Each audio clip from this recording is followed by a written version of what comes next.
Mesdames et messieurs, bonjour et bienvenue sur notre chaîne YouTube. Avant de commencer, abonnez-vous et cliquez sur la cloche de notification pour ne rien rater. Nous disons toujours bravo à l'Afrique qui se réveille, bravo aux Africains qui commencent à se réveiller et s'éveiller de plus en plus. Mais de temps en temps, il y a des perturbations et ces perturbations viennent de ceux qui sont en face. Ceux qui sont en face, ce sont les Européens. Et nous avons ces Européens, non pas seulement sur le continent européen, nous les avons également en Afrique. Ils sont arrivés en Afrique et depuis ils ne sont plus repartis. Et nous savons que dans les parties extrêmes de l'Afrique, dans la zone australe, comme dans la zone du nord, nous avons des blancs qui se considèrent comme blancs. Ils ne sont pas peut-être entièrement blancs, ils ne sont pas entièrement caucasiens, mais ils sont considérés comme tels. Mais par opposition à la race noire, ils n'ont que du mépris à notre endroit. L'affaire du football avec l'Algérie n'est pas encore finie. Ils ont tout les noms d'oiseaux en tant que Camerounais. Et maintenant, on se rend compte qu'il y a un autre cas qui est sur la Tunisie. Mais dans cette vidéo, nous allons passer en revue les relations entre les pays du Maghreb entier et les pays subsahariens. Donc, si vous voulez comprendre comment la dynamique de ces relations, jusqu'au moment où la Tunisie se met à expulser les Africains du sud du Sahara, installez-vous confortablement, abonnez-vous, cliquez sur la communication et surtout partagez. Il faudrait qu'on partage de plus en plus ces vidéos pour que les gens soient au courant de ce qui se passe et qu'ils ont les fondements historiques et géographiques de notre analyse.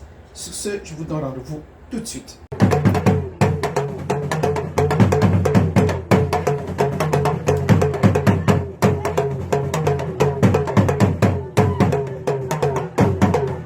Bienvenue dans cette vidéo où nous allons parler des relations entre le nord de l'Afrique et l'Afrique subsaharienne. Ça, c'est du plan de vue géographique entre ceux qui sont entre les Arabes, les soi-disant Arabes, et les Africains noirs d'Afrique subsaharienne. C'est de ça qu'il est question. Quand nous parlons de l'Afrique du Nord, en général, ça prend tous les pays partant de la Mauritanie, le Maroc, l'Algérie, la Tunisie, la Libye et l'Égypte. Ça, c'est l'Afrique du Nord. Mais dans le cas précis, nous allons nous focaliser sur le Maghreb arabe, qui va donc comprendre effectivement les cas de la Mauritanie, du Maroc, de l'Algérie et de la Tunisie. Nous allons prendre ces 4 pays. Mais pour être encore plus spécifique, nous allons laisser le cas de la Mauritanie. Parce que la Mauritanie est à peu près comme à cheval, même si elle se comporte toujours comme les autres. Et vous savez que dans ces pays persiste toujours le système d'esclavage où la population noire est toujours très marginalisée. Vous n'avez qu'à voir à la dernière Coupe d'Afrique Nations, ils ont participé, où la plupart des joueurs sont des noirs parce que c'est un sport, ce genre de sport ne contient qu'aux esclaves. Vous faites la structure de leur équipe est semblable à celle de l'Arabie Saoudite où vous ne trouvez les noirs que dans ces structures-là. Revenons à ce que nous disions tout à l'heure. Le Maroc, l'Algérie et la Tunisie, ce sont des pays qui se disent arabes, même si les autres arabes de la zone est ne les considèrent pas comme des vrais arabes parce qu'ils sont mélangés avec les Européens. D'où cela vient, ils se repentent comme des arabes, mais les autres arabes les considèrent comme les arabes de seconde zone parce qu'ils ne sont pas des purs arabes. Voilà d'où part déjà leur frustration dans l'histoire. Et prenant le cas du Maroc. Le Maroc a une d'anciennes relations avec l'Afrique subsaharienne, d'autant plus qu'ils sont parmi les premiers à avoir rencontré les populations d'Afrique subsaharienne qui allaient commercer avec eux. Ils se sont rencontrés dans le désert du Sahara et à partir de là, ils ont cherché à vouloir comprendre d'où venaient tous ces produits dont ils recherchaient tant en Afrique du Nord, donc notamment l'or et surtout les plaques de sel. Donc c'est dans la zone subsaharienne qu'ils se sont rencontrés et à partir de là, ils ont trouvé des servants qui allaient faire ce portage-là.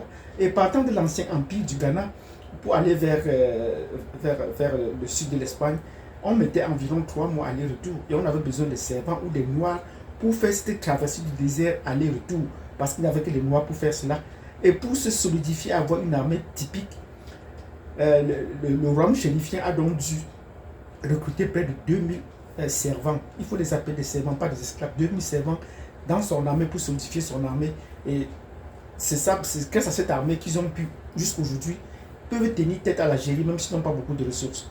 Donc, le Maroc est entré sous le protectorat des Français, mais n'a jamais été entièrement une colonie française, puisqu'il garde tout son système de monarchie jusqu'aujourd'hui, et a eu des liens avec l'Afrique depuis longtemps. Et après les indépendances, le royaume chérifien s'est ouvert dans la formation des militaires de l'Afrique subsaharienne. Et on a même trouvé qu'ils gardaient sur la garde présidentielle dans des pays comme la Guinée équatoriale. Et dans mon pays, beaucoup de militaires, l'Académie royale du Maroc a formé beaucoup de colonels aujourd'hui dans l'armée. Donc voilà des situations qui ont fait que le Maroc, dans l'histoire, a toujours eu des liens avec les pays d'Afrique subsaharienne. Et vous allez trouver les Marocains sont plus bronzés. Ils ne sont pas très blancs, ils sont plus bronzés. Et aujourd'hui, grâce à ces investissements et dans l'académie et surtout dans le transport aérien, vous connaissez bien le Maroc, on effectue régulièrement des vols dans des capitales africaines et dans des banques. Même si c'est toujours dans un système de prédation, mais au moins eux, ils sont plus ouverts à l'Afrique subsaharienne que les autres pays que nous allons voir tout à l'heure. Donc voilà comment le Maroc se définit. Même s'il y a parfois, il peut y avoir des écarts de comportement, mais ça reste encore limité ou circonscrit. Ce n'est pas aussi répandu que dans les autres pays voisins. Les pays voisins sont lesquels? Les pays voisins sont l'Algérie. Oui, l'Algérie a été longtemps une colonie française, une colonie au sens propre. Mais cette colonie avait cette particularité d'être une colonie de peuplement. Donc, les Français qui sont venus annexer l'Algérie en 1830, pour donner cette date, pour des raisons qu'on a réclamé la dette qu'ils avaient envers la France, on ne sait pas si jusqu'aujourd'hui cette dette a été payée. Ils avaient fourni le blé au roi de France et ils sont fait annexer parce que le blé a dû réclamer cela. Donc, depuis ce moment, la France a annexé l'Algérie et l'a rattachée à son territoire. Donc, il a fait de ce territoire une colonie, une part de son royaume. Donc, c'est une différence qu'il faut déjà marquer. Donc, en devenant colonie, c'est une colonie peuplement où beaucoup de Français sont allés s'installer là-bas pour y demeurer. Et c'est clair, si vous voulez connaître qui sont les Algériens, demandez aux Marocains. Les Marocains vont dire, ça sont des Blancs, ils ont été longtemps colonisés et ils ne savent plus où ils sont, s'ils sont des Africains ou s'ils sont des Européens. Donc, la structure déjà de la population en Algérie est très différente. Donc, vous rencontrez les Français aujourd'hui, les pieds noirs qui sont rentrés, ou même ceux qui sont restés, ils vous disent qu'ils sont français, ben, vous cherchez la différence avec les Africains, vous ne trouvez pas. Et pour vous comprenez cette nuance qu'ils ont toujours à se considérer, à avoir beaucoup de mépris à l'égard des pays subsahariens, parce qu'ils ont très peu de liens ou d'attaches avec eux. Ben, avec le Cameroun, ils ont souvent eu à négocier parce qu'ils voudraient que le Cameroun sorte de la francophonie. Plusieurs fois ils sont sortis, plusieurs fois ils sont revenus.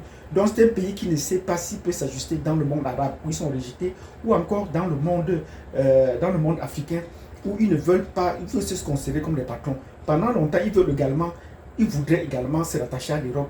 Mais il y a une très grande partie de leur territoire, par exemple la zone de Tamaracé, qui est plus au sud que des villes du nord du Mali, qui fait que c'est un pays aussi subsaharien, c'est un pays subsaharien au sens propre du terme.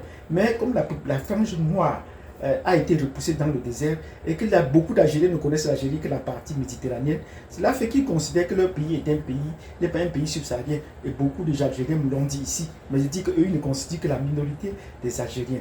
Donc ce sont des pays qui vivent vraiment, qui repoussent vraiment la race noire, qui repoussent également tout ce qui vient de l'Afrique subsaharienne parce qu'ils estiment qu'ils n'ont pas de lien avec eux. Ils ont assez de ressources pour pouvoir vivre sans les autres. Parce que leur combat se fait plus avec la France. Mais même dans ce combat avec la France, ils ne sont jamais détachés entièrement de la France, puisque la France continue à gouverner. Je vous rappelle que c'est le seul pays qu'en 1990, la France a annulé les élections carrément dans ce pays et est entrée dans la phase de guerre. Donc c'est le seul pays où on a annulé. Ailleurs, la France essaye de pouvoir nuancer sur les élections et de pouvoir tout payer. Mais en 1990, la France a carrément annulé les élections en Algérie. Et on a entré dans une phase de guerre. Donc voilà ce qui est pour l'Algérie. Qu'est-ce qui se passe pour la Tunisie? Le cas de la Tunisie n'est pas différent. La Tunisie a été également imprimée de peuplement. Quand vous regardez la structure de la population de la Tunisie, hier comme aujourd'hui, ce sont carrément des blancs. Ils ne sont ni arabes ni africains. Ils sont carrément des blancs. Regardez-les à la télé, vous allez voir, même le président qui parle. Mais c'est un petit pays qui n'a pas assez de ressources. Ils ont fondé leurs ressources depuis longtemps, n'ayant pas assez de ressources sur l'éducation en lien avec la France.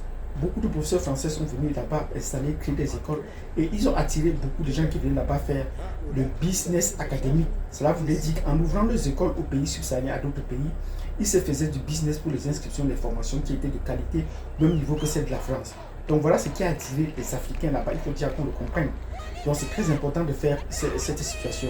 Mais les Algériens, depuis le printemps arabe, sont dans l'entre-deux parce que leur pays a été également envahi par les Algériens. C'est les Algériens qui contrôlent le groupe islamique, qui contrôlent l'essentiel des ressources. Or, les Algériens aujourd'hui ont du mal à se défaire de tout ce groupe. Et la cible la plus désignée pour eux de pouvoir s'en sortir, de pouvoir se démêler, c'est les Sud-Africains, c'est les Africains du sud du Sahara qui sont maintenant considérés comme des groupes émissaires. Et ils pensent que le président actuel, dans des relances très racistes, pense que c'est en mettant à la porte de ces Africains qui pourront trouver une solution à leurs problèmes, à leur décollage économique. Ils rêvent du temps de Ben Ali ou du temps ancien. Mais est-ce que cela pourra se faire? Nous estimons que ce n'est pas toujours une mauvaise chose parfois. Nous estimons que ce n'est pas une mauvaise chose parfois. Que les Africains peut-être qui étaient en chemin pour l'Europe, qui rentrent en Afrique parce que quand ils rentrent, ils n'auront pas le même état d'esprit face aux Tunisiens qui vont rencontrer sur place désormais. Et ils vont bien s'en tenir. Parce que là, on ne va pas faire la distinction entre un Tunisien et un Libanais. Il faudrait bien qu'on se comprenne là-dessus. Donc voilà comment est-ce qu'aujourd'hui, l'Algérie et la Tunisie sont des pays qui sont très racistes à l'égard des Africains d'Afrique subsaharienne. Et c'est pour là qu'ils les rejettent. Mais le Maroc, qui a des liens avec l'Afrique subsaharienne, a la meilleure économie, si on peut le dire de nos jours, les meilleures infrastructures, parce qu'elle essaie de trouver la plupart de ses clients. Elle vient en Afrique subsaharienne pour considérer que ce sont ses clients. Et elle trouve donc, elle peut faire concurrence grâce à ses clients d'Afrique subsaharienne. Elle peut faire concurrence sur les lignes aériennes comme Air France dans les capitales africaines, dans la production du ciment, dans les banques et ainsi de suite. Le Maroc a beaucoup investi. Et tout récemment, donc la semaine dernière, le roi du Maroc, qui a ami le président du Gabon, a effectué une visite, a fait des dons en Afrique, au Gabon, un don d'engrais. Et dans la mêlée, le président algérien pense qu'il faut également investir en Afrique subsaharienne parce que l'Europe est en situation de crise depuis peu et ils n'ont pas de place dans ce côté-là. Je vous rappelle que ces pays ont tenté plusieurs fois de pouvoir se rallier à l'Union européenne, mais ils ne remplissaient pas les critères. Et vous savez, au temps de Sarkozy, c'était bien clair que ces pays ne peuvent pas accéder. Mais ils ont voulu créer une union avec la Méditerranée, tout autour de la Méditerranée. Cela ne fonctionnait pas également. Donc aujourd'hui, ces pays-là qui ont du mal à vouloir s'installer confortablement dans l'Union africaine pensent que c'est l'occasion de pouvoir revenir en Afrique subsaharienne où on peut trouver des clients, puisqu'ils voient les Chinois qui ont fait de l'Afrique subsaharienne des partenaires ou des clients pour leur déboucher, être vraiment en très grande croissance.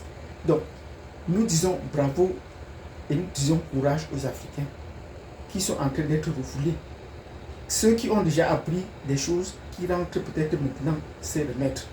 Parce que ça va faire partie, il ne faut pas tout penser en offense, ça va toujours faire partir du cheminement des Noirs, de l'homme noir sur la planète, de l'afrocentrisme. Et nous allons plus dans l'afrocentrisme pour dire il est temps qu'on se réveille et qu'on puisse développer nos propres ressources sur place. Que ceux qui sont rentrés mettent à profit et même repoussent et essaient de bousculer les immigrants qui sont sur place, les Libanais qui sont sur place, dans les métiers qui sont les leurs.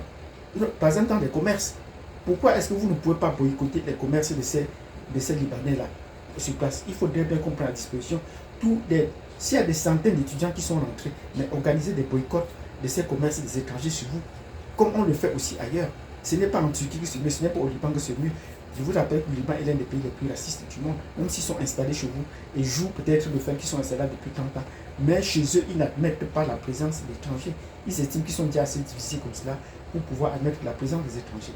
Donc, chers frères et sœurs, nous invitons tous ceux qui sont rentrés de pouvoir se retrousser les manches et de pouvoir lancer dans une messe entrepreneuriale, de pouvoir entrer dans l'entrepreneuriat et de bousculer ce que des immigrants font chez eux, surtout des Nord-Africains, les Tunisiens, les Libanais, pour pouvoir avoir leur part de gâteau chez eux.